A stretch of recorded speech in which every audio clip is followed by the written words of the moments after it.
So we should be going live on YouTube in just a moment. And just want to welcome everybody to our 52nd Arvin Lamont meeting. We're going to take some time right now to review instructions for how to select your language interpretation channel. So I will pass it to Tanya from Lingüística to give those instructions. Thank you, Liz. Buenas tardes a todos. Bienvenidos a su reunión. Como siempre, queremos dejarles saber que ya tenemos la interpretación disponible para ustedes. Así que si ustedes desean escuchar la junta en español e ingresaron con una computadora, van a ver el icono de un mundo en la parte de abajo de su pantalla. Por favor, seleccionen ese icono y seleccionen el canal de español. También pueden silenciar el audio original para que nada más escuchen la voz del intérprete y no dos voces a la vez. Si ustedes ingresaron con un teléfono móvil o con una tableta, sus opciones se van a ver un poquito diferentes. Necesitan tocar su pantalla y buscar el menú de los tres puntitos que dice más o more en su pantalla, ya sea en la parte de arriba o abajo de la pantalla. Seleccionen donde dice interpretación de idioma. Después seleccionen español. Nuevamente, silenciar el audio original. Y por último, el botón que dice done, listo o finalizado. Si necesitan ayuda, pueden dejar sabernos en el chat para poderles ayudar. Y ahora vamos a dar esas mismas instrucciones, pero en inglés. Hello, everyone. Welcome to your meeting. This is just a reminder that, as usual, we are providing simultaneous interpretation for this meeting. So if you are a monolingual English speaker, we do ask you to please select the English channel. That way you can have that immediate interpretation. If somebody speaks in Spanish, you can have it in English. And if you're joining with a computer, you will see a globe at the bottom of your screen. Please select the globe and select English. If you're joining with a cell phone or a tablet, your options will look a bit different. You need to tap your screen and find the menu with the three dots, either on top or at the bottom of your screen with the word more. Select language interpretation, select English, and then select done. If you need any help, let us know in the chat so we can assist you to choose your channel. Thank you very much. Muchas gracias. Hello. Thank you. So we will just take another moment to put Tanya into the language interpretation channel. Give me a thumbs up when we have that ready. Okay. So hopefully by now everybody is in either the English or the Spanish interpretation channel. Please do let us know at any point in tonight's meeting if you are having any trouble at all hearing the interpretation in English or Spanish. Truly at any point of this meeting, even if it means interrupting somebody as they're speaking, we really do want to know that you are having these difficulties. Even if you think it might just be your computer, we really do encourage you to let us know if you are having trouble so that we can help make sure that you are able to listen and engage in the meeting. So just wanted to state that at the beginning for everybody. And thank you so much, Tanya and Diana, for being here tonight to interpret for us. So we will move through the rest of our logistics slides. Here we have our naming conventions, and these are particularly important in meetings like tonight when we have some decisions to make. So if you are a CSC member, we ask that you put CSC in your Zoom name. And for residents who are a part of our stipend program, please put the letter R. And this is very helpful for us as we do our attendance tracking and our stipend distribution. For all other participants tonight, if you are joining as a representative of an agency, we ask that you also put that agency in your Zoom name. And if you are joining as a member of the public, please put the letter P in your Zoom name. And we have designated times throughout the meeting to invite in our members of the public. Here we have our virtual meeting etiquette. We ask everyone to stay muted unless you are speaking. And if you are calling in on the phone, you can mute and unmute by pressing *6. We also ask for everyone to raise your Zoom hand if you have a question or comment to share. This helps us keep track of who to call on and helps make sure nobody is talking at the same time.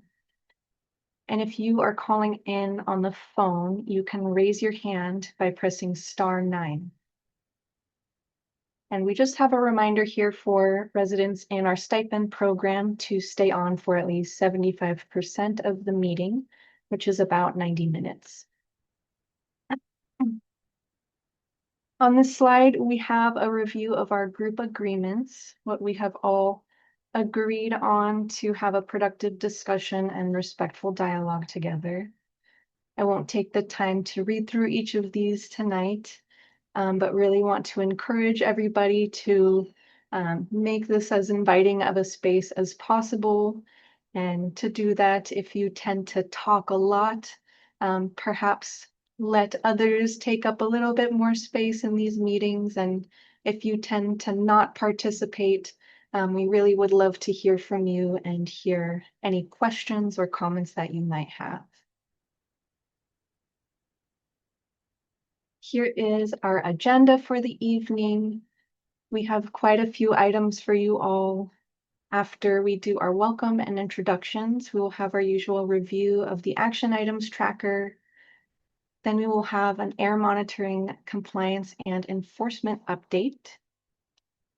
From that, we will transition to our Clean Air Rooms program item. And as you can see, this will include some consensus building around a decision. And we will, of course, get to that a little later.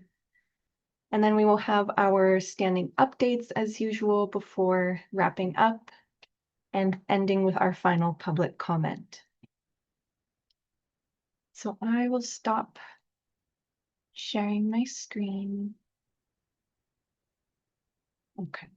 And just want to welcome each of you again to this 52nd Community Steering Committee for Arvin and Lamont.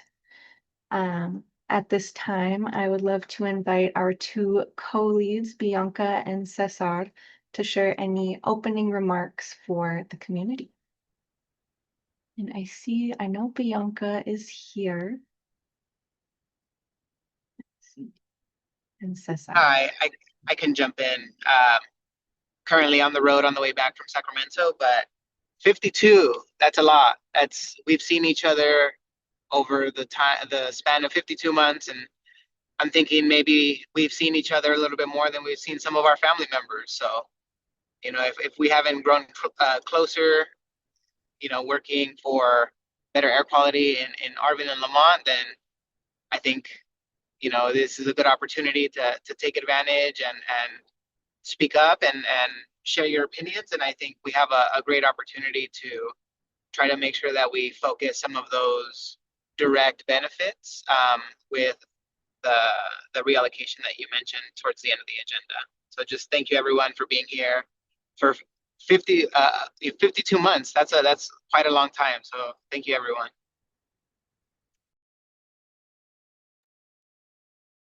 Thank you so much, Cesar. It is definitely quite an achievement that we are all a part of this amazing work for 52 months. Yes. And Bianca, I just wanted to make space for you as well if you have any opening remarks that you would like to share. I wanted to echo what Cesar was mentioning. Sometimes we don't even count like the subcommittee meetings, the agendas. It's been a quiet ride, but I think it's been a fruitful ride. We've seen a lot of positive outcomes out of the 617. I know that in the city of Arvin, there's been some road improvements that it's a big achievement. And I saw it this morning actually, so I was very proud to see that happening. Also, all the work, not just from the city to the county, everybody in between has done their own work. All the community members that were able to participate in the programs have been amazing. The Valley Cans, everything in between has done a very good, positive the monitoring also, we've seen all the way from pesticides, all the way from PM 2.5, ozone. The reduction in the area has been tremendously. So I do appreciate, and especially the CSC, that every single month they come out and make sure that this is fruitful. We haven't had any diminish of any community members, so I do appreciate that each and one of them are putting their piece on this map with the AB 617. So thank you.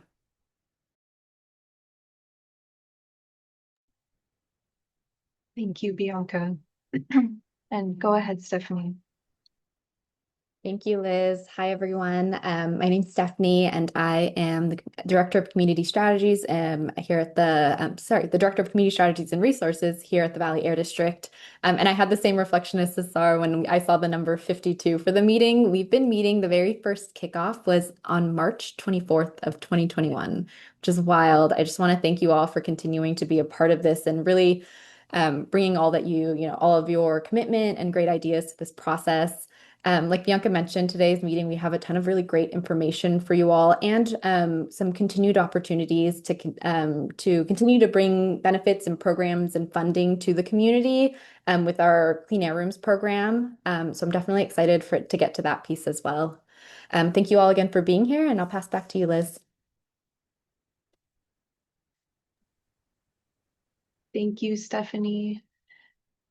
Yeah, so I am happy to keep us moving through our agenda. And next up, we have our review of our action item tracker.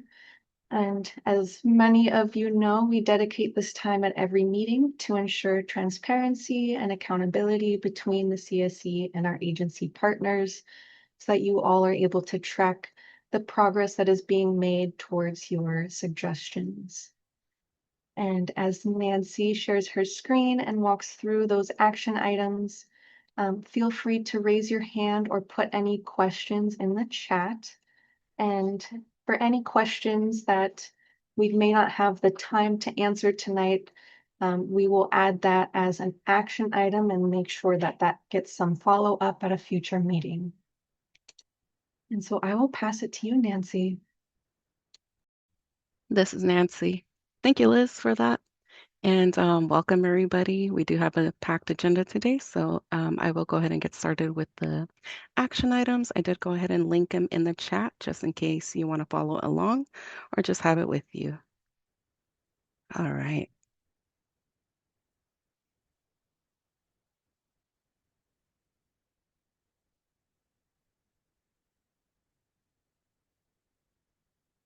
Okay.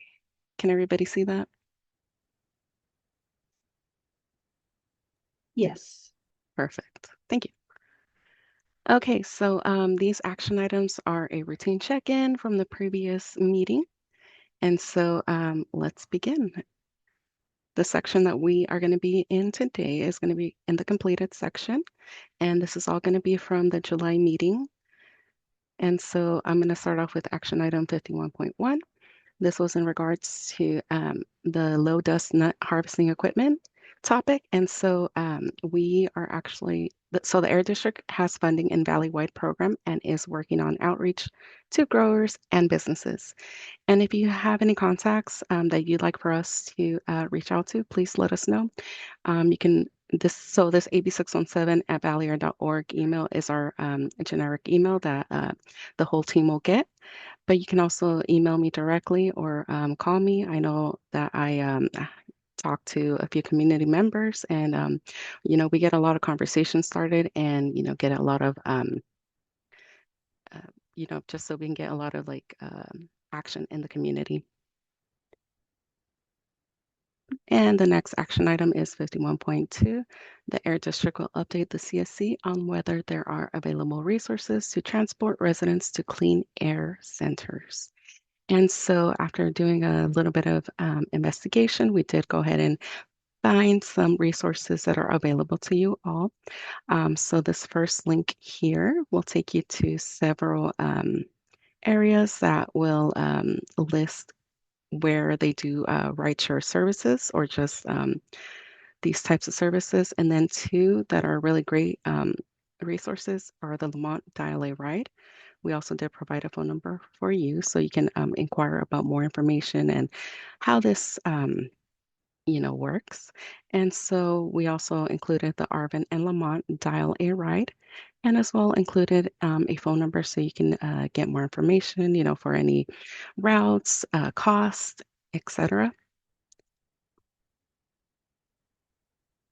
And then moving along, the next action item is in regards to our Charge Up Vehicle charger incentive program. And so just a little information about this, or just a little reminder that this is geared towards agencies and businesses. And this program helps fund the purchase and install electric vehicle chargers for public use. And so anybody who's interested, that's a business or property owner of multi-unit dwelling. So that includes apartment complexes, condominiums, etc. If you know of anybody that we can reach out to, please give us a call, shoot us an email over, and then we will try to get in contact with them. And then lastly, we have this action item that's in regards to the CARB e-bike voucher program. And so there is a link where you can sign up to receive updates and any news about future application windows, just because as of now, there is no application going on. So I highly suggest and encourage you to sign up for these notifications so you can be notified when this application window opens. And so that concludes the action items for today. I am more than happy to take any questions in the chat or if you have any questions now.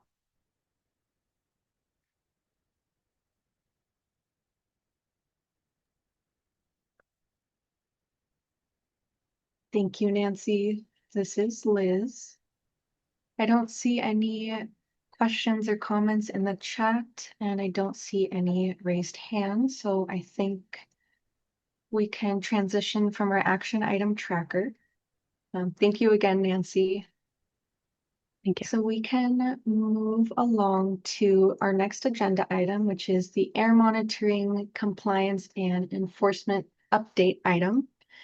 And we have quite a few air district staff who are here to present to you tonight. The purpose of this item, I'm sure you are a little used to the air monitoring update, so just as a reminder, the purpose of this item is for the Air District to share key updates regarding the status of your CAMP, Community Air Monitoring Program, and the results of your recent air monitoring progress, as well as some updates on compliance and enforcement efforts in response to some concerns that we've been hearing from the community. And before this team of Air District staff take it away for the presentation, I'm going to pass it to Stephanie to share a little bit more context with you all. Thank you, Liz. Yeah, like Liz mentioned, this is Stephanie. Like Liz mentioned, we routinely come to you all with air monitoring updates. Today's update does look a little bit different because in our past air monitoring presentations, you all have requested of us that we discuss kind of how air quality might change kind of throughout the year. And as we head into this late summer, kind of fall time, there are things that change with air quality. We, of course, continue to be prepared for wildfires, like we talked about in the last month, different agricultural activities. This is kind of back to school time where we're seeing lots of increases in traffic. We'll get into it in the presentation, but these are all things that we know are happening kind of in the community. And so we did kind of tailor the presentation, and we'll have a bit more information as a part of this update to kind of remind you all also about kind of the compliance and enforcement activities that we regularly do in the community. And just to kind of, I think, address some of those changes in air quality that we might be seeing right now. So just wanted to tee that up, but I'm actually going to go ahead and pass over to Brad Dawson to kick off the presentation.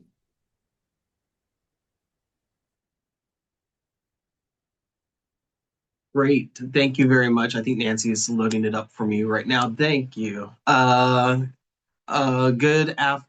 evening. Sorry. Again, my name is Brad Dawson. I am the supervisor for our community air monitoring program here. The normal specialist that does these presentations, Alejandro, is out right now, so I'm filling in for him today. I'll go over some of our data, some of the things that we've seen in our quarter two PM 2.5 instruments, and then we'll be kicking it off over to Christella to do some compliance updates, and then I think Heather is going to end it with some OC updates as well, so or outreach and communication updates. Next slide, sorry. Again, just kind of a recap of everything that we are doing here at the district. We are continuing to conduct monitoring efforts in your community in Arvin and Lamont, and as well as some of the other areas such as Weed Patch. We are still working on trying to figure out a good site to put monitor at the DeGiorgio and Comanche area. And as well, we are still working with Alicante Elementary School to try to get a permanent air monitoring site at that location as well in Lamont. And also, just another recap, we always highlight this in all of our presentations. We do have an air monitoring van. So if there is a specific concern in a specific area, we can try to take a van there if a localized air monitor is not that close to that area. So I'm going to be going over the next couple of slides talking about our quarter two PM 2.5 averages that we've had. This first slide is just going to go over the whole quarter as a whole. That's April, May, and June of this year. And then we'll kind of break it back down into monthly averages and comparing it against the all the sites. And then we'll go down into 24-hour averages or daily averages. Here, we are showing the trends from our previous years. Quarter two is traditionally the cleanest season that we experience for PM 2.5. So you can see compared to previous years, they're very similar to previous years at those sites. Arvin Community Service District, that our monitor there, did see a decrease. All of our sites were under that new 2024 federal PM 2.5 standard of 9 micrograms. That is an annual standard. We just add it to these charts just to kind of give an area where we can kind of judge where the air quality is at. So it's not a standard for quarters. It's just an annual, but we just use that something that we can base our values off of. Next slide. So here we can kind of see our months, and each bar is a different site that we have. We have added the Bakersfield, California site. That is a regulatory monitor operated by the California Air Resources Board. That's located in the center of Bakersfield, but we just brought that in just to kind of highlight that we are kind of seeing similar trends to even over there as well. And something that we can kind of take away from this slide as well is that PM 2.5 will increase into those summer months. So April was really clean. Going into May, we started seeing a slight increase, and then June, when those hotter months start coming around, PM 2.5 does increase, and some of those sites did exceed that 9 microgram standard. Again, that standard is an annual average that we use, so we take in all the data for an entire year to get those averages. Usually in the first presentation of every year, we will have a chart where we show what your annual average is, but we're still just using this as a benchmark to kind of judge where the air quality is at. Next slide. And then here, we have every site's 24-hour averages. So every site, we take all the data that we get once an hour, average it for a 24-hour period, and then we plotted it on this chart. The good thing is that this entire period, we were in the good to moderate range. What you can see here too, in the gray highlighted area in the background, is our previous years, so 2024's highest daily average. So we took the max values for that entire period from the previous year to compare it against this year. What we see from previous year is we did have some individual daily spikes where PM 2.5 were increasing. We did not see any significant spikes as much as we did in the previous year. We actually had a really good season, a lot of moisture in the air. preventing PM 2.5, the cooler weather as well leading into the summer, even though it's really hot right now, led to a cleaner PM 2.5 season for this last quarter.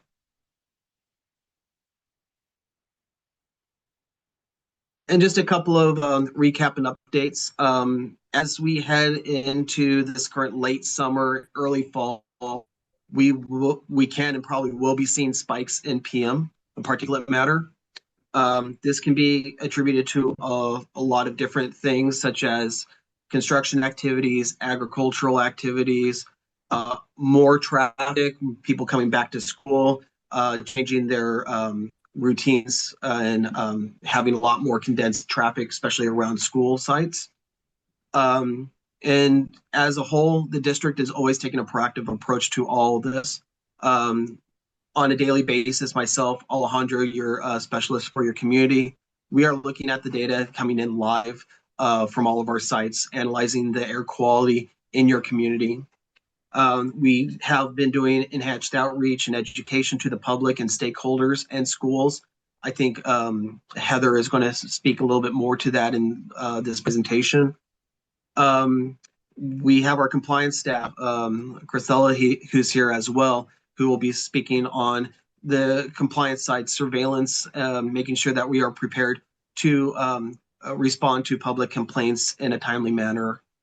And then again, targeted outreach and incentive programs, such as low dust nut harvesters and clean rooms program, trying to incentivize different entities and like farmers to upgrade their equipment to minimize their PM impacts as much as possible.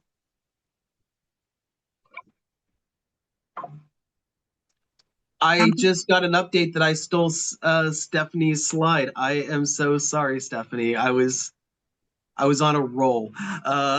You did a great, please. this is Stephanie. You did a great job, Brad. I couldn't have done it better, but yes, as you said, Christella is here, so we'll go ahead and pass it off to her. Just cut me off or add anything else that I may have missed. Hi, everyone. Thank you, Brad. Hi, my name is Christella Avalos, and I'm an air quality inspector. So today I will talk about, so how does the district enforce air quality rules and regulations in the Arvin and Lamont community? We conduct enhanced enforcements at stationary sources within the community boundaries, such as autocoating operations, refineries, production plants, oil facilities, agriculture operations, amongst others. We respond to the public complaints and investigate air quality issues. As inspectors, we strive to initiate the investigation process within an hour from the time the complaint is received. We implement additional enforcement strategies in your SERP. These measures include an enhanced inspection schedule and biannual for those facilities that receive enforcement action during their annual inspection. And this is to support their efforts toward achieving continued compliance. Additional measures include target enforcement of Regulation 8, which is our dust control rule, and anti-idling enforcement of diesel trucks and buses. Next slide, please. So public complaints on fugitive dust. District rules limit fugitive dust emissions from construction, demolition, earth moving, bulk material storage, open areas, on paved road and vehicle equipment traffic areas, and carry out, track out onto paved public roads. The general requirements and applicability for these sites are included in Regulation 8, District Rules 8011 through 8081. As inspectors, we conduct site inspections for facilities required to submit a dust control plan, or as we refer as DCPs, under Rule 8021. During these inspections, we ensure the facility is implementing the dust control measures outlined in their DCP, including those related to dust suppression, carry out, track out prevention, bulk material storage, and record keeping. Next slide, please. So now let's review dust complaints generated from ag operations. District Rule 4550 limit dust emissions from agriculture operations. Sorry. Rule 4550 applies to ag operations greater than 100 contiguous acres and animal feeding operations. These facilities are required to submit a conservation management practice plan or a CMP plan. Some of the measurements the farmers may select from include chemigation, fertigation, which are chemicals that are applied through irrigation system. Combined operations perform several operations during one pass. Combining multiple operations reduces the number of passes and soil disturbance to reduce dust during land preparation cultivation. Practices during harvest include but are not limited to hand harvesting. This will reduce like the soil disturbances due to machinery passes and pre-harvest soil preparation. This would include applying a light amount of water or stabilizing material to soil prior to harvest when it's possible. Other practices may include no burning, implementing a system that will not require burning of pesticides and seeds, containers, weeds, and attrition. Practices for unpaved roads and unpaved vehicle equipment areas include but are not limited to speed limit signs, adding gravel or paving, restricting access, and applying water. As inspectors, we review CMP plans and conduct field visits every 60 months. When we receive a complaint, we ensure the facility is implementing practices listed on their CMP plan, if they're required to have a CMP plan. If facility is not subject to District Rule 4550, we discuss voluntary dust mitigation measures with the farmer, such as frequent watering of unpaved road areas, additional dust mitigation measures that are recommended by the Agriculture Industry Board, as well as directing them to the district's incentive program, including the low dust nut harvesters. Next slide, please. So how can you file or share a complaint with the district? The district operates a robust complaint response program. Complaints are addressed promptly and given the highest level priority of district field staff. And as inspectors, we contact the reporting party typically within an hour of receiving the complaint, but often it's much sooner. So during the initial conversation with the reporting party, we aim to gather as much relevant information as possible, such as the exact location, a description of the air quality concern, and whether the activity is currently occurring, and if access to the site is restricted. We then verify whether the facility has a valid district permit, DCP, or a CMP plan, and we determine any applicable regulations. In most cases, we conduct on-site investigations the same day the complaint is received. Inspectors are on call 24 hours a day, 365 days a year. District provides a bilingual telephone complaint line and utilizes a multilingual interpretation services. You may report complaints to the district either by telephone at 1-800-926-550, or visit the district's website, or you may use the district's mobile app. And that's all from me. Heather? Thank you so much. Hello, everyone. So good to see you. And Brad was right. We definitely lean in on our connections with, would you go to the next slide? On our connections with schools. Ooh, and one more. Heather, this is Stephanie. I'll actually take this one. Thank you. Before Heather talks about outreach, I just wanted to take a moment, like Brad and Christella have both mentioned kind of in their previews to this, there's lots of opportunities that we have to kind of address air quality concerns. And one of a huge, really big strategy that we have is through our incentive programs. This is really an important way that we help to incentivize for folks to really take advantage to switch out old equipment that really reduces emissions throughout the whole valley. And so just as a piece of this, and Heather will talk more about it, is we do conduct really targeted outreach on our incentive programs. Some of these I'll just mention, for example, that I know we've talked about and I've talked about with community members, like kind of right now is like our low dust nut harvester program. I know a few folks mentioned that. There's lots of opportunities through that program and funding available now. We also have different opportunities like our Clean Air Centers program to set up, as it sounds like, a clean air center That'll be places like libraries, community centers that people can go in episodes of poor air quality to get clean air because they'll actually set up really big industrial size air purifiers to run in those places. A really important program that we have that we'll actually talk about a little bit later in our next presentation is our Clean Air Rooms program, which is our program where we give out free air purifiers to community members to help set up clean air rooms in their homes to help protect themselves from episodes of poor air quality. Something we're thinking about a lot right now is wildfires, but it could be, if there's dust in the community, it could be, a whole host of things. So I will go ahead and pass to Heather to wrap up our last slide.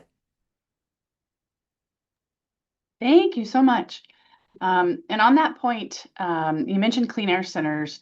I definitely am still interested in potential locations to deploy maybe a high density purifier like that in your specific communities. We've got one in Bakersfield. You can definitely go to public spaces, but we'd like to also add that, robust purifier in that space so that we can activate it as a clean air center, trying to just continue advancing locations in the valley. But what we do, and we've been busy this week doing the same, it just connecting with the public, talking to schools, and even specifically, I think Steph mentioned it, we talk to the farmers and the ag operators and pretty much anyone we can in the space around our communities to communicate impacts. And certainly this time of year when we've got dust happening, I was on talking to media a little bit earlier today. There's a 10,000 acre fire up in our part of the valley that's probably going to smoke's going to find its way into the valley soon. And the message that we put out on social to schools and even tonight with the media is to be ready. Consider getting those in-room purifiers. We can talk about the do-it-yourself ones or potentially, other program funding. But know the sensitive individuals in your family, children, older adults, just specifically knowing that impacts occur, you have options to both report to us and lean on us for support on how to stay safe and how to avoid particulate matter. We take all of this in recent days to the schools. We've been in Arvin and Lamont lately. We've also actually been in a lot of communities in the valley. I wish there were many, many more of us so that we could be at every school site in the morning and talking to parents, explaining these important messages. We're also happy that you guys carry the message out for us too. So whenever that's possible, we really appreciate it. And that's it for me, unless there's questions.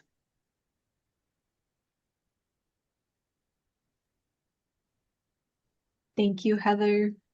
This is Liz. We do have a few questions. I think the order I am seeing is Cesar first, and then we have a question from Emma in the chat, and then we'll go to Bianca. So go ahead, Cesar.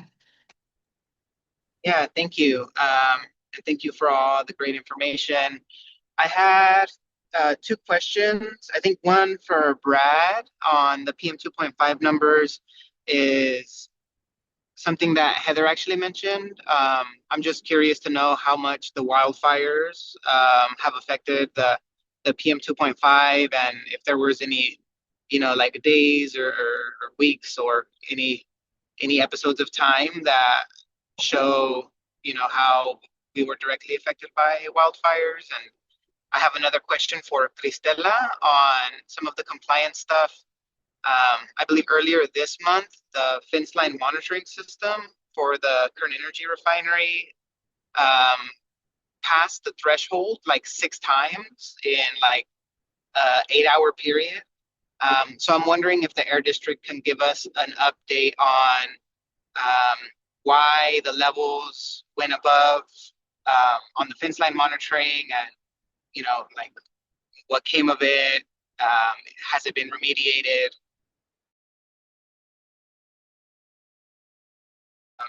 In case anyone else would like to sign up for the fence line notifications as well. Thank you, Cesar. I'll kick off with the PM 2.5 question first, I guess. Yes, again, we're kind of presenting on quarter two. We didn't have any wildfire impacts during this quarter, but talking more recently, we are starting to see some smoke being affected. We are seeing an upward trend, and you're like, okay, yeah, it's kind of coming up, it's coming back down. We've been tracking that, and we publish weekly reports of daily PM 2.5 averages to the community's web portal. And you can kind of see that we've had a couple of weeks where PM 2.5 was increasing based off of wildfire smoke. So we are seeing some impacts. I don't believe anything has really got into the unhealthy for sensitive groups range yet on a daily average, but it is something that we are keeping an eye on and are aware of, and will probably be occurring more often as this season is kind of kicking off, and with the monsoonal weather that we just saw, there's a lot of lightning strikes that cause wildfires with the dry material up in our mountainous areas.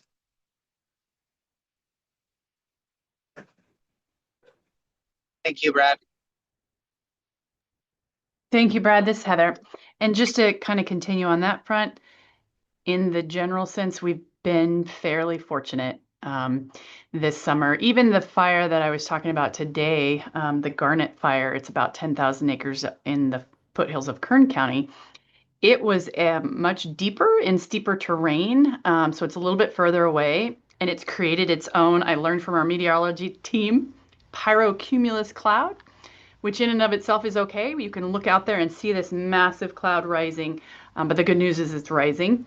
But for those of you that have relatives or live yourself near like foothill communities, the eastern side of the valley, we expect in the morning for it to smell a little bit like smoke, certainly more in the central region, and maybe even ash, floating down from that massive plume that hangs out up in the atmosphere. The good news is if you can see it up in the atmosphere, hopefully you're not breathing it.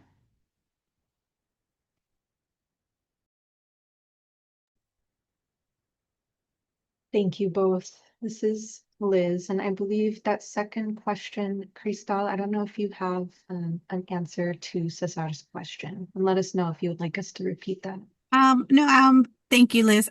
Yes, Cesar. All I could tell you right now is I will follow up with you, and the team, with regards to the question. All I could tell you right now is, Kern did suffer a network communication, a power outage. So it's still being investigated. But like I said, I will follow up with the team and get back to you. Okay. Yeah, I think if the whole CSC can get the update, I think it'd be good just because there's a few folks that live in the community that's adjacent to the refinery. And I think it'd be beneficial if we all heard the updates. Thank you so much. This is Stephanie. We can track that as an action item for the district to follow up on.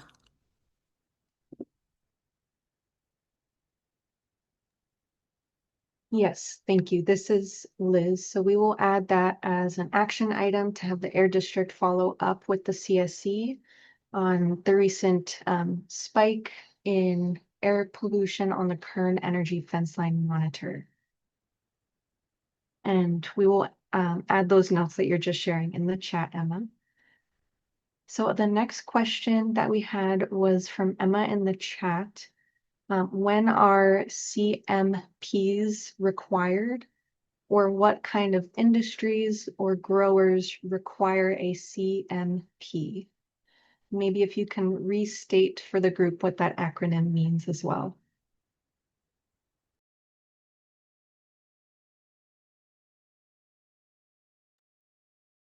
This is Stephanie. Christella, is that something you can answer? Yes, so the District Rule 4550 applies to farmers that are growing 100 contiguous acres or more. And it basically applies to, commercial agriculture. And CMP stands for Conservation Management Practice Plans. So it's CMPP.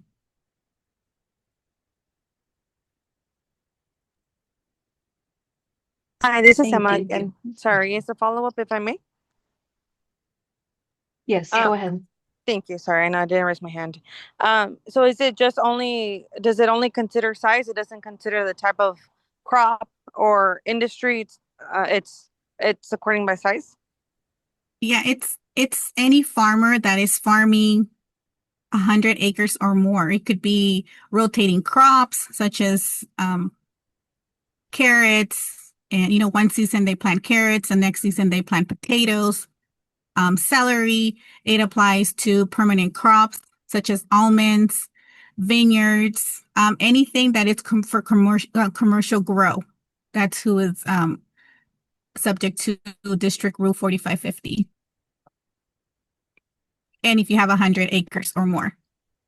Okay, thank you. And then how often are these plans required to be submitted? Do they have to be submitted once when a permit is requested, or is it every season, or is it every time the crop changes? So yes, anytime. So the 100 acres have to be contiguous. So if one farmer has 50 acres, in one corner and 50 acres 2 miles down the line, down the road, it's not applicable. It has to be 100 contiguous acres. And every time you start farming 100 acres or more, that's when you apply for a CMP plan. And every time there's a modification, you decided not longer grow almonds, and you're removing your almond trees, and now you've decided to go with pistachios. So you need to let us know that you're no longer farming almonds, that you're now doing pistachios. So every time there's a modification in your type of crop, let us know. We inspect and review these every 60 months, or every time there is a change when the farmer lets us know that they're doing a change in their crop, or maybe they're increasing their acreage because they bought the neighbor's property, or they're decreasing. They're going from 150 acres to 180 acres. So anytime there's a modification, that's when we review the CMP plans.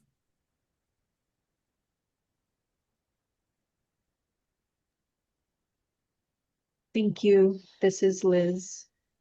Really appreciate the great questions. We have a couple more, and next up is Bianca. Go ahead. I actually wanted to follow up a little bit on what Emma was mentioning, and I do have a couple more questions. Um, in the valley, we've seen that growers tend to rent out their land for companies. Does that also include renters that are also rotating or have any agricultural practices?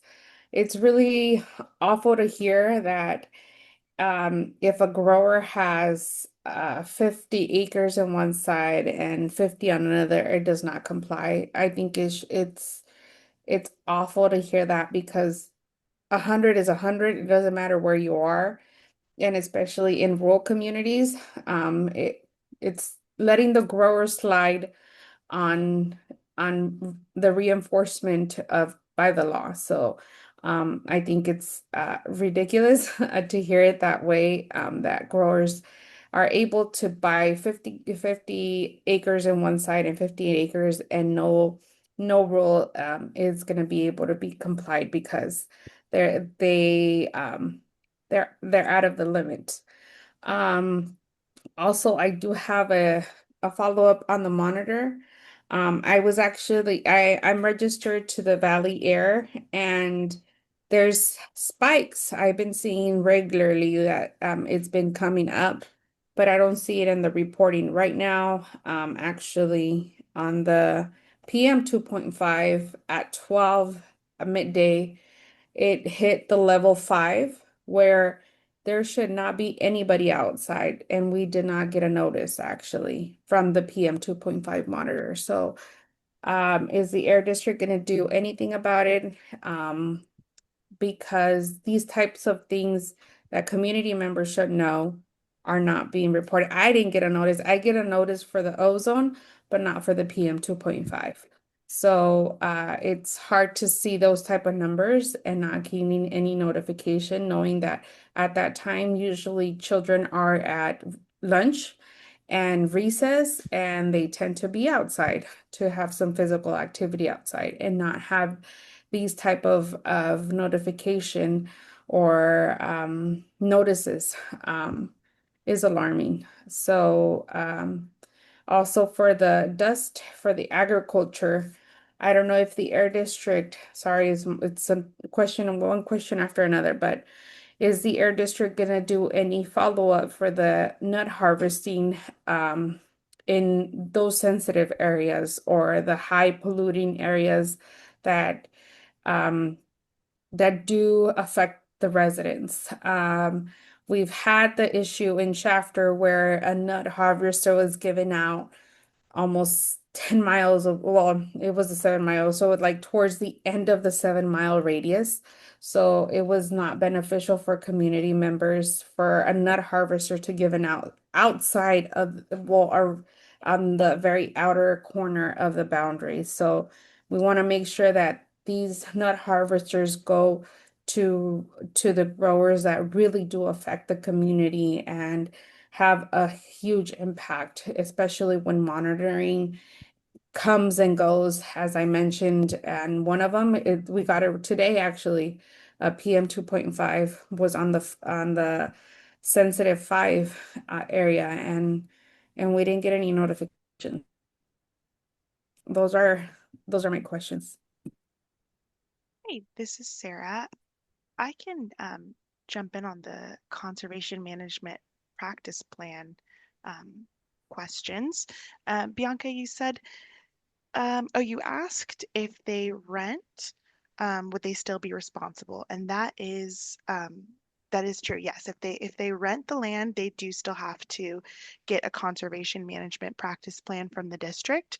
It's the responsible party, so it could be the renter or the owner. But if they have 100 acres that they're farming, someone does need to submit a conservation management practice plan. So they can't get out of that requirement just because they're renting.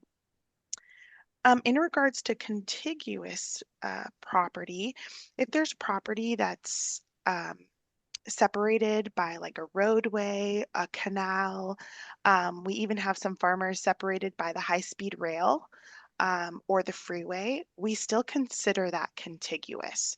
So even if they are on different parts of the road, or catty corner from one another, it would still be contiguous property. And if they're farming 100 acres or more, they need that CMP plan with us, even if they're separated by a very large like roadway.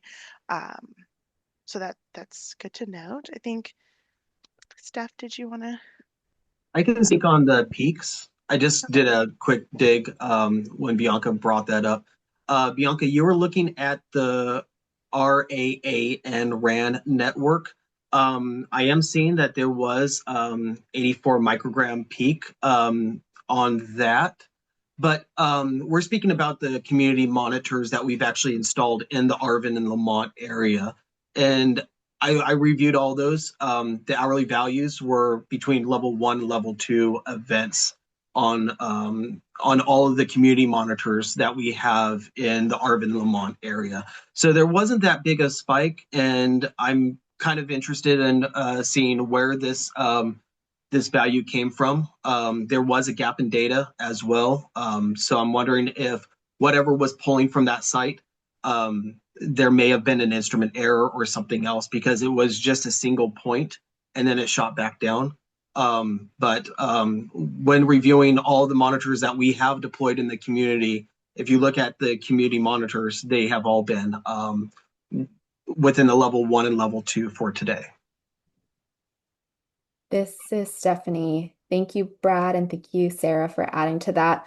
I wanted to also touch on the question that Bianca had regarding outreach on low dust nut harvesters, and that we are doing outreach in a couple of different senses of, our grant staff does have regular contact to different manufacturers, and then also they're reaching out to kind of, folks in the community that can take advantage of the program.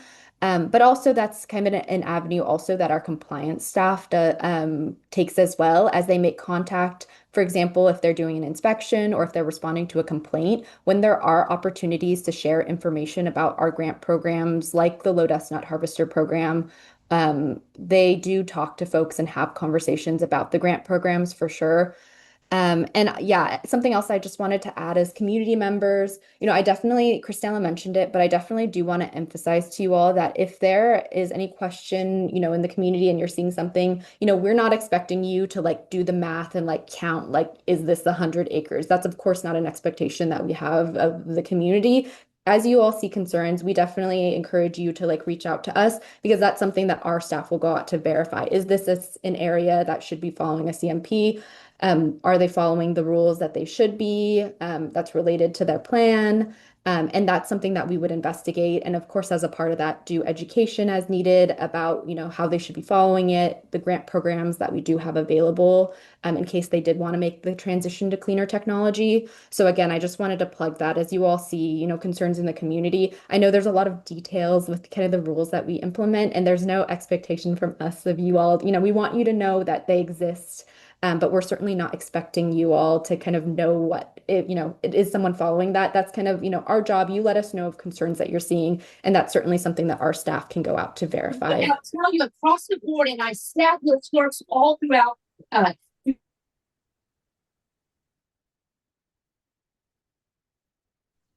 She's cutting out. Can't hear her. I think that was somebody who accidentally unmuted. But was that the end of your comment, Stephanie? Okay. So I see we have a couple more hands up and we are getting towards the end of this agenda item, but we will take these last two comments. And Mario, go ahead. Yeah, I was gonna say that I was seeing the refinery right here in Lamont. I think they are building an air monitor. Mario, Yeah. sorry to interrupt. Your audio is hard to hear you. Could you get a little closer to the mic? Oh, let me get this. Can you hear me now? Can you hear me now? It's a little faint. I'm not sure if our interpreters would be able to Nope. hear you. Nope.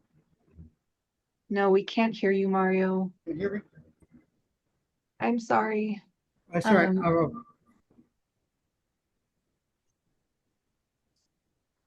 Audio, I think if you lean into your laptop, we can hear you a little bit better. Or potentially unplug the headphones. Yeah. Okay. Oh, try again. Could you hear me now? That is better. There's a little echo. Yeah. Mario, this is Amy. Are you calling in on your laptop and your phone? Yeah. Could you hear me now? Oh. Yeah, can you mute one device? Anyways, I was gonna say that the refinery right here in Lamont, I see they are building a air monitor. Oh, it looks like an air monitor. Two, I was gonna say on the orchards, on those tractors, there's some on stock already. I already talked to the sellers of the tractors. And the only thing you have to do now is just talk to the owners of these orchards close by these apartments over there in Arvin by the high school. Just talk to the owner because they are available. There's money in the account. Mario, it was a little hard to hear you. I am sorry, but it sounds like you were sharing that regarding the outreach on the almond low dust nut harvesters. I can't hear you. I think maybe we're having some technical issues. Yeah, I think I heard. I have headphones in. I can hear Mario pretty well. Okay. He was mentioning about interest for the low dust nut harvesters in the agricultural fields that surround Arvin High School. And he was interested in having some outreach done to the owners of the fields because he thinks it'll benefit most in that area because of its proximity to the high school. Did I get that right, Mario? Yes. Okay, sweet. Yeah, and a part of that right here in the Georgios where the apartments are at. I feel that we have to find out who's are the owner. I'm trying to investigate right now, but I can't find them. There's also some apartments off of DeGiorgio that are adjacent to a field that get quite a bit of dust as well. Thank you. Yeah, thank you, Mario, for sharing that information. And also thank you, Cesar, for helping with the technical issues. So it sounds like we'll have some follow-up on some outreach for the low dust nut harvesters in particular for this area that you're mentioning, Mario. And I see we just have one more hand from Cesar that we'll take before we have to transition to our next agenda item. Thank you. I think Cristela may have mentioned like an 800 or an 8,000 series of rules where some of the like dust mitigation live. I think just a clarifying question is, does farmland that's less than 100 acres, do they have to have dust mitigation as well, or is it only if they have 100 or more acres contiguously?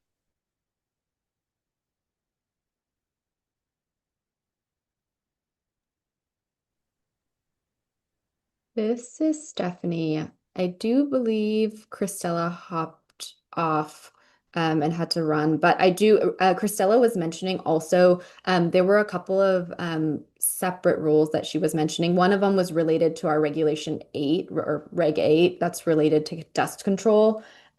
I will have to check in with our team about kind of the requirements there. I'm just looking around at my team if anyone has that answer off the top of their head. If not, we can follow up about our Reg 8 and kind of requirements for that. I'm sorry, what was the question again? I'm sorry. I may be able to put my old inspector hat back on. Yeah, if any of the rules in the 8 series have dust mitigation for farmland that's less than 100 contiguous acres.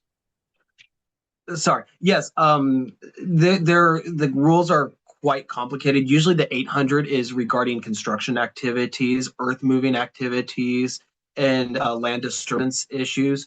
It can get into the murky area where it can apply to lower areas or lower sized fields, less than 100 acres. The 100-acre rule for the Conservation Management Practices Plan was specifically focused on active farming activities. And usually those activities are quite large and they have a lot of properties. That's why that 100-acre was chosen as kind of a benchmark for them to commit to lower dust activities for their farming practices. So there are certain cases here and there that do apply. It kind of what I would say is if you have a concern, if there is dust being produced, give us a call. That's our job to figure out if they are applicable for the rules. Do they have a current plan on file with us that we can use and say, hey, you already have these permitted conditions based off of the rule, and that you're in violation of this or you're in compliance of it. That's up for our inspectors to decide. So I would say when in doubt, if you're in question of something, please give us a call and then we can do the legwork and make sure that what rule, if it's one of the Reg 8 rules, 8,000 series, or the CMPP rule, what applies for which land and property. Definitely complicated. Okay, thank you for the feedback. Yeah, it gets complicated.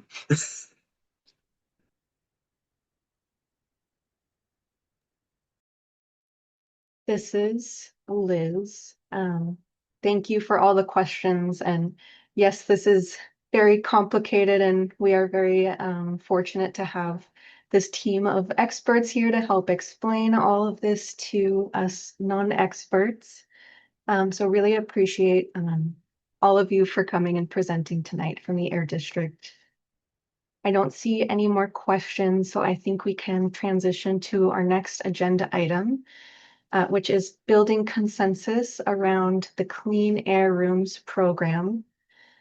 Stephanie in a moment is going to provide some additional context for you all, and we'll have Sarah present a little bit. Just wanted to briefly set the stage for how this process is going to look. Most of you, I think, as a part of the CSC, have participated in consensus building before. So the way this works is we will hear from the Air District about their proposal to shift some funds.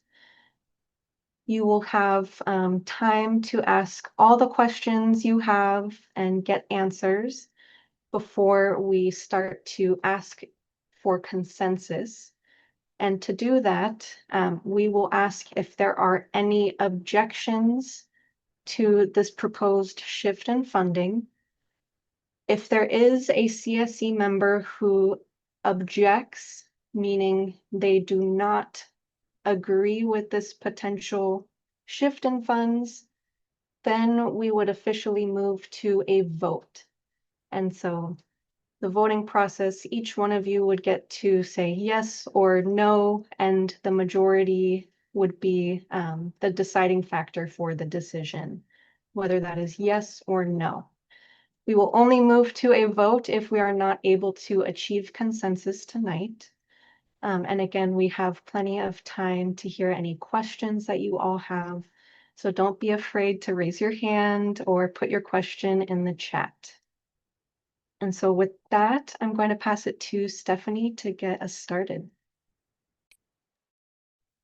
Thank you, Liz. This is Stephanie. I just wanted to provide some context for this item and kind of where it's coming from. And overall, it's generally been our commitment to you as a district that we'll continue to work with you on the implementation of the SERP and to assess programs in the SERP and to seek opportunities when we kind of see the need across different programs. Like we kind of saw in the last presentation, the Clean Air Rooms program is such an important part of our strategy when we talk about protecting, you as a resident being able to protect yourself from, poor air quality episodes like wildfires. And so we definitely see this as a great opportunity to bring benefits to this group, the CSC, but also to, residents throughout the Arvin Lamont community. And so Sarah is going to give a presentation about what the program is and some opportunities within the SERP to potentially bring this program to the Arvin Lamont community. This is Sarah. Thank you so much for that introduction, Stephanie. Let me share my screen.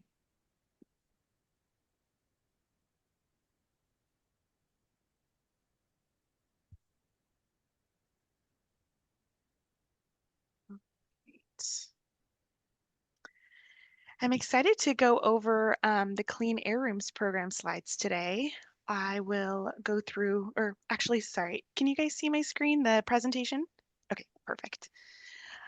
I'll go through all of the slides and then I'll take a pause at the end to answer any questions you all may have before we move into the consensus building.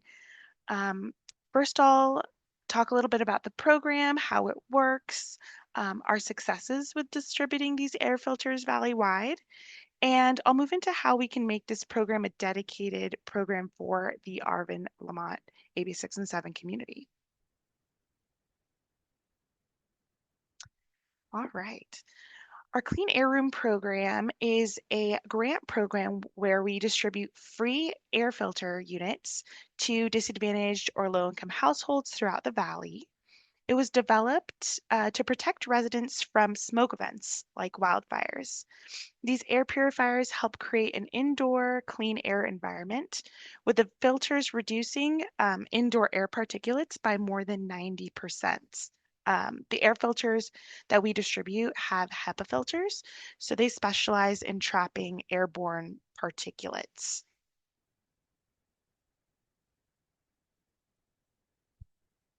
Since we launched the program in 2022, we distributed over 24,000 free air purifiers throughout the valley. We have a pot of funding for residents that reside in any of the 8 counties of the Central Valley. And that program we call our Valley-wide program. And we also have AB 617 programs for the communities of South Central Fresno, Shafter, and Stockton. Those 3 AB 6 and 7 communities have dedicated funding specifically to distribute those purifiers in their AB 6 and 7 communities. So it's kind of like we have the Valley-wide program, and then we have programs in each of the AB 6 and 7 communities of Fresno, Shafter, and Stockton. One of the reasons that we've had success, I think, distributing these thousands of units is that we've tried our hardest to make the program as streamlined as possible. The application portal is really easy to navigate. It's online and just takes a couple minutes to complete. In addition, if any residents have any questions or need help applying for the program, we help them apply in person, like at outreach events. And we have a lot of residents even come into a district office, and we even help residents over the phone. And after they get an application in, we ship the devices straight to their homes. If that isn't a option for them, then we can help them by shipping it to a district office that is close to them so they can pick it up when they have some free time. We can even mail it to their workplace so that they can take it home and use it. Currently, the Valley-wide program is actually out of funding, and we only have funding for the 3 AB 617 communities that have decided to dedicate funding for air purifiers in their SERP. So that means that currently, if you don't live in those AB 6 and 7 communities of Shafter, Stockton, or South Central Fresno, at this time, you cannot receive an air purifier from the district.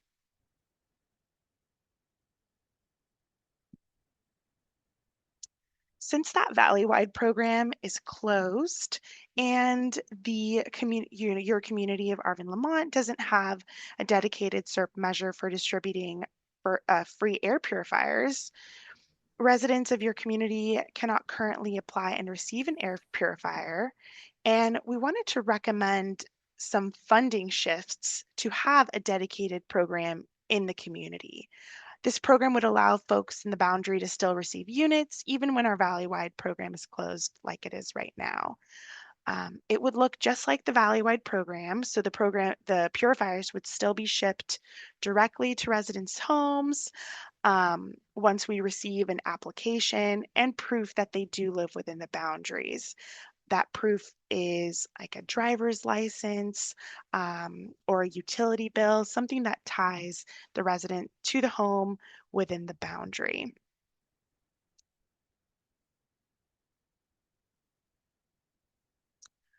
Currently, as we discussed before, we're experiencing some challenges with the heavy-duty truck replacement SERP measure, specifically with the technology that is available for electric heavy-duty trucks at this time. We're seeing that, a lot of folks are letting us know that the technology is just not there. We're still continuing to do outreach to businesses in the community, and we will continue to do that. But right now, we wanted to work with you all to reallocate some funds to measures that are in demand, like this Clean Air Room program. So we have the opportunity to move 250,000 of this 3.7 million that's dedicated to trucks to support free air purifiers in the community.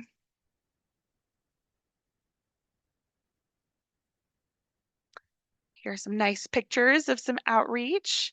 If we do allocate funds for this specific program, we can do dedicated outreach in your community. And we would love to hear where you all would like to see us do that outreach in a outreach subcommittee meeting. Some places that we can do outreach would be like schools. I know folks already had some back to school nights, but school events and even community events like the Harvest Festival that's coming up. We're even planning to do an in-person town hall event for the Arvin and Lamont communities on September 25th. So we were thinking of doing a big push to sign up folks that attend that event so that everyone, gets a free air purifier. And we can discuss this more if we decide to allocate funds in a subcommittee meeting, like I said, just to get more ideas from you all and where you would like to see us in your community.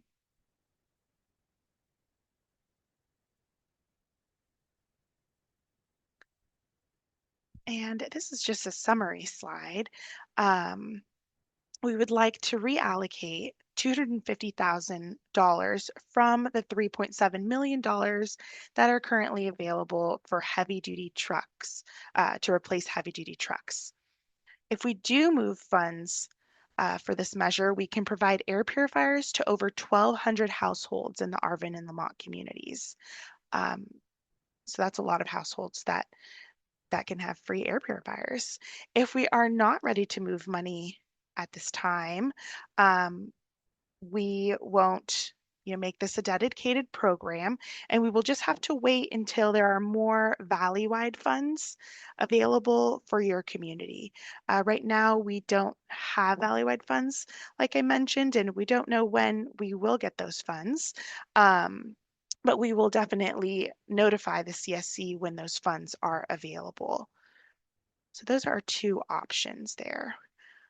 I will open it up to questions. Let's see. Mario? Do you hear me?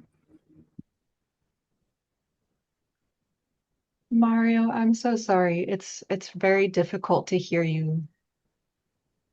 Could you hear me? That's Oh, better. that's better. Okay. Yeah, that sounds so good and everything. Hopefully we could vote on it or maybe agree on it. And I was gonna say if we could have people go to Fuller Acres to maybe knock on doors or something. I thought that people would know about this program and maybe Wood Edition where, they don't get a lot of information and we patch. And, there's certain areas of Lamont and Arvin. Arvin got some spots too that, that people don't know about these programs. And hopefully something good comes out of this. That's all I want to say. Thank you. I'll respond Thank to you, that, Liz. Mario. Go ahead. Oh, thank you. Hi, Mario, and everyone. I know we've talked about this before, but I want to remind you, we do have mini grants available. So if we move in the direction of this program, we definitely can lean in on potentially connecting with community organizations, nonprofits, folks that would consider and maybe do that work anyway, like the door-to-door or the flyering and reaching out to the community. We also have options that we've tried in our other AB 617 communities. We had some success with a postcard to residents, throughout the area.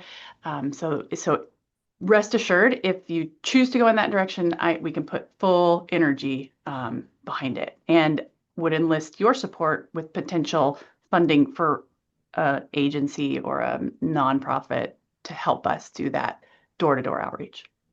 I would like to see person to person better because when you send out flyers in the mail, a lot of people don't pay attention. Right. And I am one of them. Right. Yes. Understood. Yes. It takes a lot of mediums. We call them mediums, forms, direct mail, social media, a note on the TV, your neighbor telling you. We need it all. So yes, agreed. Thank you, Mario. Yes, thank you, Mario. And this is Liz. So it sounds like, well, I'm hearing some support from you already in moving these funds, and additionally some recommendations for the outreach that you would like to see if we were to move those funds. And if the CSC does agree tonight to shift these funds to the Clean Air Room program, it sounds like those conversations will happen in more depth in an outreach subcommittee. Thank you. And I see another hand up from Gustavo. Go ahead.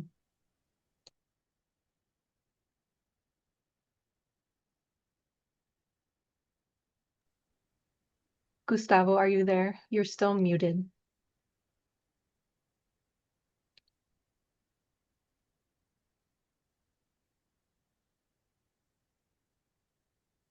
Gustavo, there you Hello, are. hello. Can you hear me? Yes. Yeah. Oh, okay. Sorry.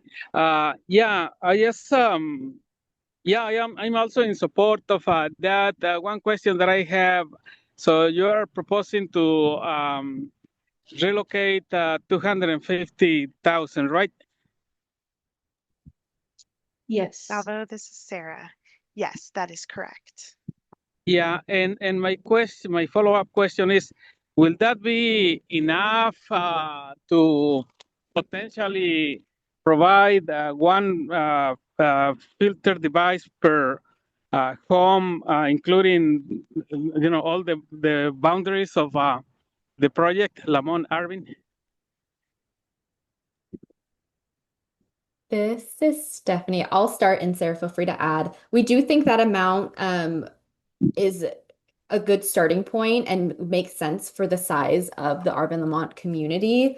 As just as a note, and you all are aware of this because I think some of you even have the purifiers in your house. We've done outreach on clean air rooms through a couple of different valley-wide programs that we've opened, especially given the fact that Arvin Lamont didn't have a specific dedicated program. So we have already a good handful, like a few hundred of folks in the community that have already applied through the program.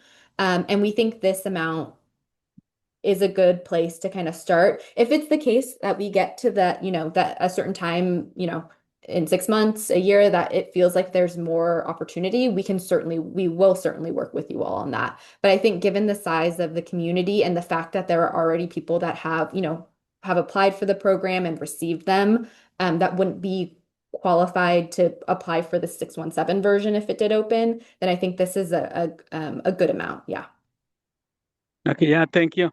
Yeah, I support the idea of relocating the funding. I think what we hear from residents is that sometimes projects don't directly and immediately benefit residents, and I think this one will directly benefit our community, the residents, especially that we are dealing with all the wildfires and all of that. I think this will be a good benefit for our communities to breathe a little bit cleaner at their, cleaner air at their home. Thanks, Gustavo. And actually, can I add something to that point that maybe gives you all maybe some context about the way that we're grateful about it, because having this purifier program really allows us to have really great conversations with so many people. In all reality, being able to offer a free air purifier to someone is such a great way to get in the door and talk to people about air quality. Having this program has been such a good way for us to connect with people and offer them, like, hey, do you want to sign up for a purifier? And folks are excited because it's free, and then it gets us in the door to be able to talk about, like, hey, do you know how to access air quality information? Hey, do you know how to switch out your older lawnmower or switch out an older car? It really gets us through the door to be able to talk to folks about air quality in general. So it's a really great tool for us to have good conversations with residents about air quality too. So I just wanted to add that piece.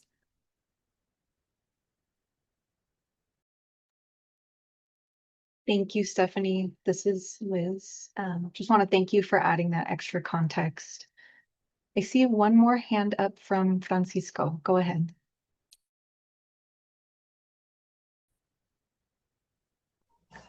Sí, buenas noches. Yes, good Yo evening. pienso que I believe está muy that bien ese programa, pues el this dinero is no se está a very good gastando y está program allí, because es money it's mejor not que being alguien lo spent and it's aproveche there, so it's better y for creo que someone están to take haciendo una advantage cosa of que it. le va a dar And I servicio think you're y doing something that is productividad going to be a los helpful and it's residentes, going to pues be me gusta productive for mucho the la idea. residents. So I Gracias really por like the idea. proponerlo y yo Thank digo you que for sí está muy proposing bien. it, Gracias. and I agree with it. Thank you very much.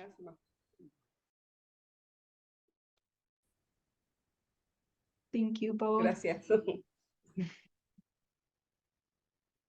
Thank you, Francisco and Cecilia.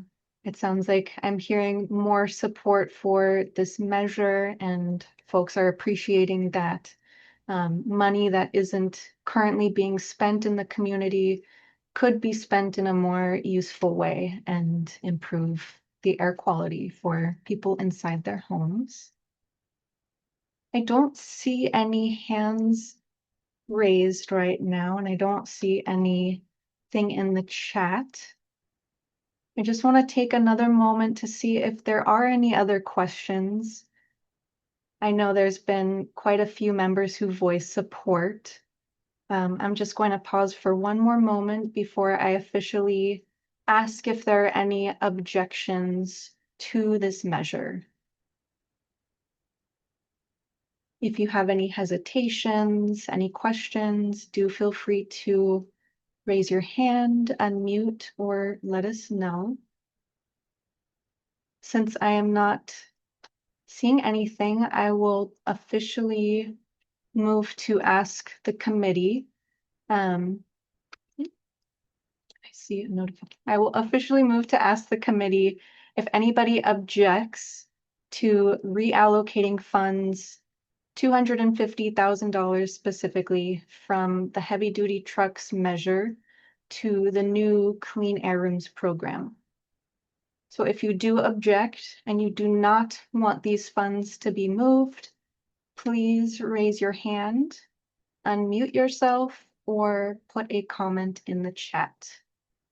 And I will just pause for another moment as I give folks an opportunity to voice an objection. But since I am not seeing anything, it looks like we have reached consensus. So just want to congratulate all of you and thank everybody for participating in this collaborative process to improve air quality for your community. It's really exciting to see this new measure, and I'm excited for you all to get these air purifiers. Yes, as Heather said, time to get to work. At this time, I think we can transition to our standing updates. And Amy will take it away. Thanks, Liz. This is Amy. Good evening, everyone. Congratulations on shifting these funds. I'm excited to see the evolution of all of this work, and also excited to get to hear more directly from you as we plan for future in-person meetings. So with that said, we're going to dedicate this next agenda item to our standing updates. As you know, we reserve time for updates from individuals and organizations working in the community. That also includes the Air District. So today we have several updates. So I'm going to first kick it off to Stephanie from the Air District to provide some updates on the urban greening and vegetative barriers, and potentially some exciting news regarding the next in-person meeting. Thank you, Amy. This is Stephanie. I have a few updates for you all. The first is I did want to give an update on our urban greening and vegetative barriers measure. I just want to continue to thank folks for their patience because these are two measures that tend to take a little bit more time to plan and work with partners. We are working to schedule a meeting with the applicant for the vegetative barrier request for proposal. They were called HYPHE. And so we want to meet with them to discuss the updates that they made to their proposal. And then once we have that meeting, we'll be able to bring, some additional updates to the CSC. We are also working on putting together again, it's called a request for proposal. It's the same process we went through for vegetative barriers, but it's essentially a process by which we find someone to implement or actually do the work to plant the trees. So we're working on putting that document together for our other greening measure, which is urban greening. And we will bring updates to the CSC once that document is available. The other update that Amy hinted at and Sarah also discussed is we are really excited to share that we are planning an event in the community. We're calling it Pathways to Cleaner Air, a community town hall. We are planning it in partnership with the city of Arvin. And the purpose of it is to get the word out to community members about our local clean air resources and all of the funding opportunities that we have through the AB 617 program. Some of the things we'd love to do is be there to sign people up for the November mower event. Now that the CSC has approved the Clean Air Room program, we will bring staff there to sign people up for the air purifiers, kind of all of the cool incentive program opportunities that we have. We also want to bring on other agencies that kind of do similar work to us to be able to share all of their great information with community members. You all are definitely kind of the first to know about this, and the event, like Sarah mentioned, will be on Thursday, September 25th. It's actually right after our CSC meeting, so you all will be seeing a lot of us that week. It'll be from 5 to 7 at Faro Church. And we will plan to share the flyer out with you all in the next couple days. That way you can share with your neighbors and your friends and family, so that they can come to this event and come learn about our programs. It's going to be fun. We'll do some raffle prizes and have lots of folks there to chat with you all about how we can continue to get community members involved in clean air solutions in the community. Thank you. This is Amy. Thank you, Stephanie. Any questions or comments or reactions to that?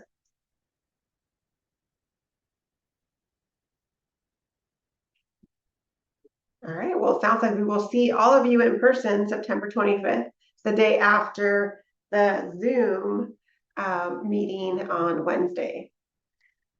All right, at this time, I'd love to invite Michelle from the California Air Resources Board, CARB, to provide us with some updates. Hi, everybody. This is Michelle Byers. I don't really have anything. Can you hear me? Michelle? Yeah. You have an echo. I think you might have a phone and a computer, 2 devices on at the same time. No. Oh. I don't know why. Okay, I have nothing. Okay. Hopefully that came through. I'll get off. Thank you all. Sorry for translation team. If you were hearing doubles, it's a double echo there. So I'll just wrap that up. So thank you, Michelle from CARB at this time has no updates. If updates do get released, we'll make sure to send those to you via email when the Air District sends follow-up. At this time, I'd like to invite DPR, or Department of Pesticide Regulation. I did see the team here. I don't know if you all have any updates, Yvonne, tonight. Hello, everybody. Yes, I have updates. To speak in Spanish, do I need to go to the Spanish channel, or I can just speak Spanish here? If you want to speak in Spanish, you need to go into the Spanish channel. If you want them to hear you in Spanish, yeah. Okay, ya estoy ahorita en el canal de español. Perfecto. I'm in the Spanish channel, so perfect. We only have one small update. The Department of DPR, of Pesticide Regulation, and OIHA are in the final stage of the preparation of the regulatory framework to add protection to the people that work in the field or close to the fields where they apply the 1,3-D, also known as telone. That's everything for today. Thank you. This is Amy. Thank you so much, Yvonne. And I see that Mario has his hand raised. Mario, go ahead.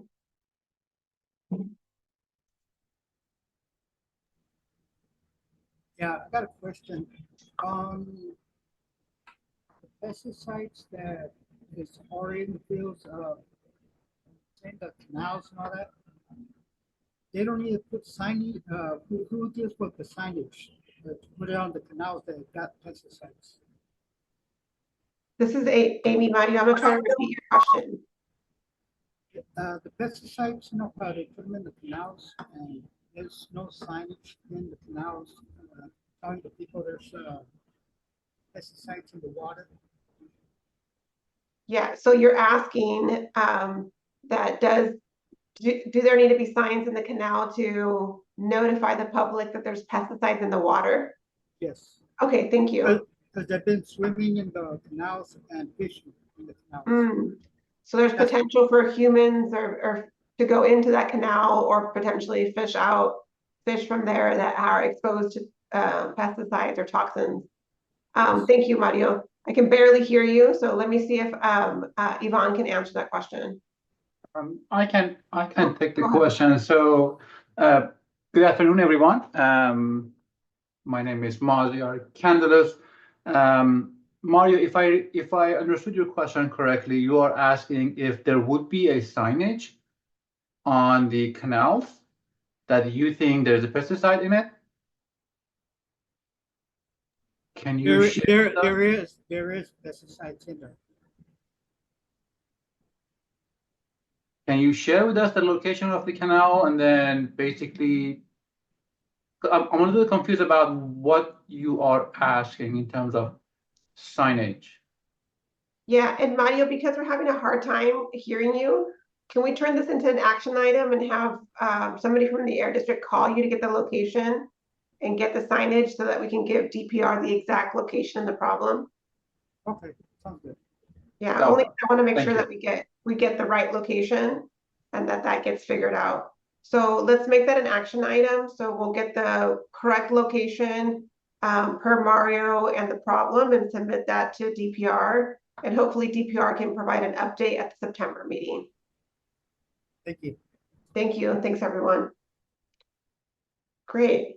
Any other agencies tonight that might have an update that we didn't learn about in advance of tonight's meeting that you'd like to share? Hi, everybody. This is Julio, a planner with the county. Hope you guys are well. Hi. Just wanted to say that, work is continuing on the projects that we got going on and stuff. So just wanted to let you know. I always find it interesting to sit in on these meetings and just to see what the community's doing right now. So that's pretty much it. Thank you very much. Thank you so much for joining and sharing that. Christine? Hi, everybody. This is Christine Vitarelli, the grants manager for the city of Arvin. Good to see you all on here today. I just would like to inform the CSC that the A Street project, the first road project, has been bid out. It's on Planet Bids right now, and we anticipate hopefully a lot of bids coming in for that project shortly. And then we also anticipate the other two road projects to be bid out towards the end of September. So I just wanted to let you know the city's making progress, and we're super excited about it. Thank you.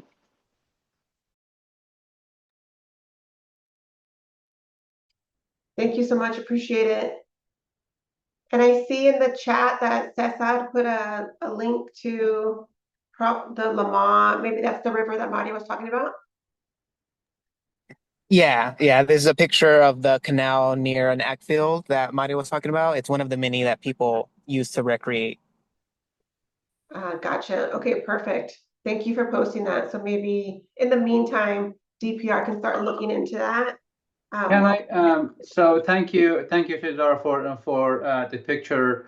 So was this communicated with the ag commissioners, and has there been any response from them? Because always, if there is a pesticide issue that the first step is talking to the ag commissioner to see what is their response. They have the kits; they can go and do the sampling for you guys. Have you ever did that communication? What was the response from them? Yeah, the picture's old. So that specific instance was managed, but I think Mario was talking about general signage in canals near agricultural fields, letting people know that the water is unsafe. And the pesticides was one of the reasons that it would be unsafe. So he was wondering who would be responsible for that. Is that the county? Is it the ag commissioner? Would it be DPR? Who would be most The directly first step responsible is for that always signage? ag commissioner. If they feel that's something that we need to be involved, then we can talk about it. Again, if you have any communication with ag commissioner, and then if they told you anything, we can talk about it. But it's just saying that the canal has a pesticide, unless they go and do a sampling and says, hey, this canal has a pesticide. I'm not sure what else the ag commissioner even can do. If the question in general is there would be a signage for all the canals to say there are pesticides in the canals, I don't think that there is such a regulation. Okay, yeah, I think that answers the question. Because Mario had been forwarded information from the State Water Board that shows sampling from the canals near Lamont that did have higher or elevated. Can Mario share that one? Can Mario share that one with the Ag Commissioners or our enforcement? Mario, do you know when who got those information and what was the response? I got that for him through the Ivan network, so I can share that information. Okay. Now, again, if you can share those information, I can talk to our enforcement to see, what has been discussed. Wonderful, thank you. Of course. Thank you both for an excellent demonstration of collaboration and solving in the moment. This is super important. It's quite disturbing to know that children especially and people are getting exposed to these waters that are potentially very harmful and can cause many health long-term health impacts. So thank you all for finding that solution. Mario, did you have an additional comment? See your hand. Yeah, the thing is, too, there are fishing in these canals, and there are eating the fishes are contaminated with this chemicals and all that. Then people getting sick with these fishes, but they don't got no signage, like to tell them, hey, you can't eat the fish. Yeah, this is Amy Mario. I hear you. It's an absolute problem. So we will work on the next steps. We'll document the next steps that were recommended tonight. And then hopefully we'll have some updates on some of the mitigation efforts that can or cannot happen in the next month. Can Amy, if I may, if you heard the whole question or anyone, if we can get that question emailed to us, I would really appreciate it so I know exactly what I should communicate. Will do. Thank you. Thank you. Appreciate that. We will follow up with you. All right, thank you everyone for sharing and for continuing to be advocates in the community and ensure that the agencies who join these meetings are really aware of what the community experiences and what are some of these exposures that continue to happen in the community. With that said, we're going to transition to wrapping up today's meeting. So during this time, I'm going to ask my colleague Liz to share her screen to confirm the next series of meetings that we have scheduled.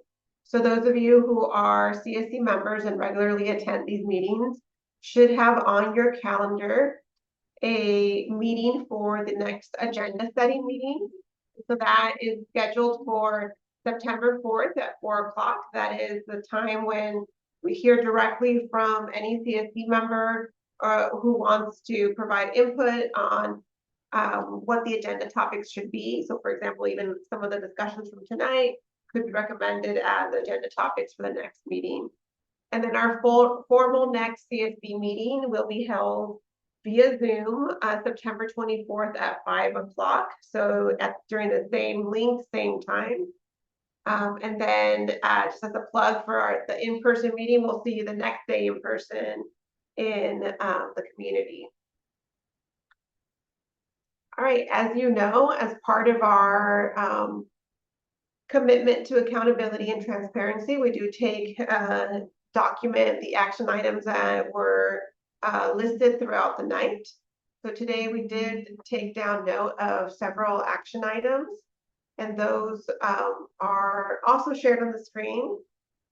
And as you can see here, the Air District is going to provide an update on the recent, so probably August 2025 spike in pollution measurement on Current Energy's Fence Line Monitor.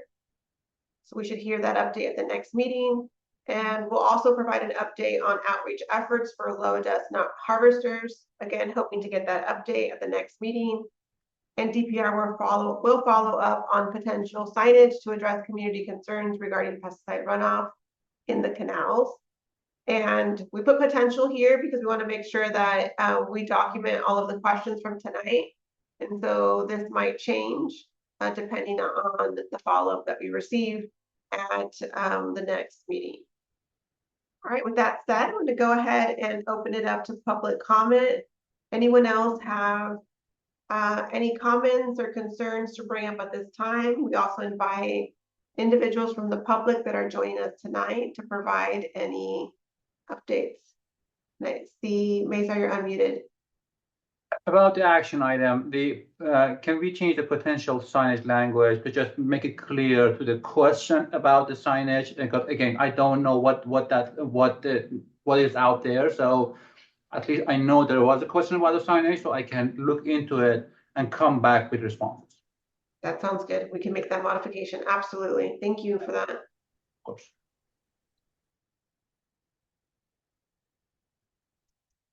Okay, anyone else have any questions or comments at this time?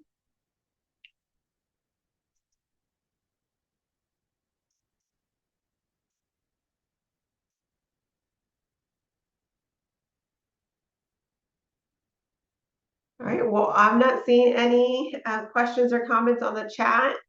I want to congratulate you again for making the decision to allocate funds to the Clean Airs program. I'm really looking forward to our agenda setting meeting and our next meeting. There was a lot of critical items that you all wanted to hear about at the next meeting. And super excited to see you all in person at the town hall meeting in September. Thanks, everyone. Have a good evening. Thank you. Bye now. Also enjoying all the updates on Zoom with these emojis that are flying everywhere tonight. Thank you. Thank you, everyone. Have a good night. Buenas noches. Buenas noches a todos. Buenas noches, Have a good night, everyone. Buenas noches. Good night. Gracias, muchas gracias. Thank Buenas you noches. very much. Have a good night. Buenas noches, buenas noches. Buenas noches. Thanks, Tanya and Diana. Good night, everyone. Have a good night, everyone. Thank you. Bye. Thank you. Good night.